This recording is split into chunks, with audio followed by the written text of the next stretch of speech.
Time again for Talking Dogs with Ian Grant, owner of Vermont Dog Boarding and Behavior, VFW Drive Hyde Park. It's the show that delves into the training, socializing, behavior, nutrition, and wellness of your dog. And brought to you by Guy's Farm and Yard with locations in Morrisville, Montpelier, Williston, and St. Albans. If it eats and grows, Guy's can feed it. And we're back with trainer Ian Grant. And this week, this is always a topic or always a game that I think we play with our dogs when we were younger, and that is playing tug with your dog. But is that a good idea? Ian Grant, is it? Before I jump into it, I remember when we got a dog when I was younger. I don't know how old I was, but I remember my dad saying, just go grab an old sock that you don't care about, tie a couple of knots in it, and let's play with the dog. Let's play some tug. And before dog training became the science that it is today. Yes. I mean, we're talking 80s here, Yeah. So, and I remember having fun with it. And, of course, you don't think much of it later on. And then when I first got into dog training, and, man, the circle that I was in at that time, plus what you heard was, you don't ever play tug with your dog because it makes them aggressive. Uh-huh. And so, of course, when you hear that big aggressive word, you just shy away. You don't want anything to do with it whatsoever. Plus, it can also create a very intense dog. If you get into it and play it incorrectly and you're thrashing your dog all over the place, is not the way to play. Yeah. And you want to stimulate the dog, but you don't want to get them over-aggressive. Yeah, and you don't want to tick them off either. That too, yeah. Then the biting in the hands will come back again. Yes, absolutely. And the other part of it, too, was even if you decide, after you learn that it could make them aggressive, even if you decide to still play with them, you can't let them win. You can't let them. That was the other myth. You can't. Yeah, don't ever let them win because then they're going to become the alpha. Or then they're going to want to win in everything. You know, when you challenge them to checkers, they have to win all the time. Right. So I mean, it's not that I shied away from it on purpose. I just, learning different things, and you just kind of go with what you're hearing and seeing what works. And again, you've heard me talk about play a lot recently with training and seeing the benefits of playing tug with your dog. And there's a lot of dogs out there, like the big, stronger breeds, that if you get into a little game of tug with them, man, they light up. They love it. They want more of it. We just have to make sure that there's rules and boundaries that we're not. It has to be moderated. Yeah. I mean, you don't want to be, you getting your helmets on, and right. your shin guards, and then each pulling each other. You know? I'm dressed up like a goalie trying to play tug with my dog. Yeah, and the other thing is you don't want to hurt them either, or maybe they'll end up hurting you if you're the big dog. Yeah, because the other thing too is we have to make sure that we're playing with our dog on the correct terrain, if you will. So you don't want to do it on cement, especially getting really into it. Out on the grass is ideal. Nothing super slippery, anything along those lines. But making sure that you moderate the game, making sure that they know when you stop the game momentarily that it's stopped. But I can tell you there's a lot of dogs that have come in for lessons that as soon as they see that you're ready to play, they're like, oh, game on. It's time. It's competitive. Yeah. And this can be a fun game because when you start teaching this is where you can actually start to create some confidence in the dog. So it's not about letting them win by any means, but it's a give and take, much like playing basketball or baseball. Like the ball, it gets hit around or it gets passed around. Offense has it, and then the other team has it. And it's this back and forth kind of thing. So if we look at it from that perspective, it's not about who has it the longest and who can yank it away from the other one the most. This should be a very cooperative game, and it can lead to some amazing things. And honestly, I've taught some dogs obedience during tug.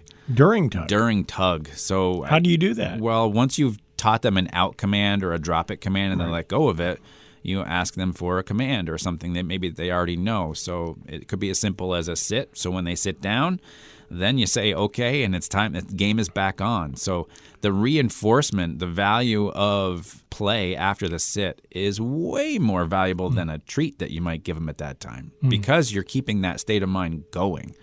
A dog that takes a treat during that time is just going to take it and stare at you and wait for the next one. In this situation, when you reward that sit with more play, they're into it, And ideally, food has to go away at some point for teaching your dog obedience. Right. The toy doesn't have to go away because it's just a game that you can keep playing. So this ancient game of tug can not only be a stimulation, but it also could be a great training session, too. Absolutely. And this is matching the mental and physical stimulation that a lot of our dogs need and are lacking. So overall, playing tug is a good thing as long as you do it for the right reasons and you moderate it then. Yes, and making sure that intensity stays down. Who would have thought that the science of tug now has been brought to the 21st century? Yes. Back with our question from the doggy bag in just a moment here on Talking Dogs.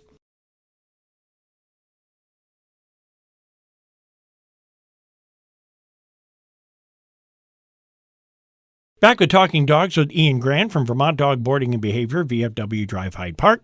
To find out more about his programs and facility, just log on to VermontDogBoardingAndBehavior.com. The question this morning, Ian, is, should I consider giving my dog a joint supplement? Now, is this would this be for older dogs, or I guess they could have joint issues anytime, I suppose? Yeah, that's one thing that we have to remember, too, is just as much as seniors may need it because they may have aches and pains or beginnings of arthritis or anything like that, we have to remember that young dogs are also growing too, and all those joints are moving around and growth plates and hormones and whatnot. I'm a big believer in younger dogs getting a joint supplement. However, I want to make sure that it's organic as possible. So something, and I put this up on my social media a few weeks ago, something really, really good for your dogs is called rose hip powder. Rose hip? Yes. Powder. Okay. Yes. So it's a powder now.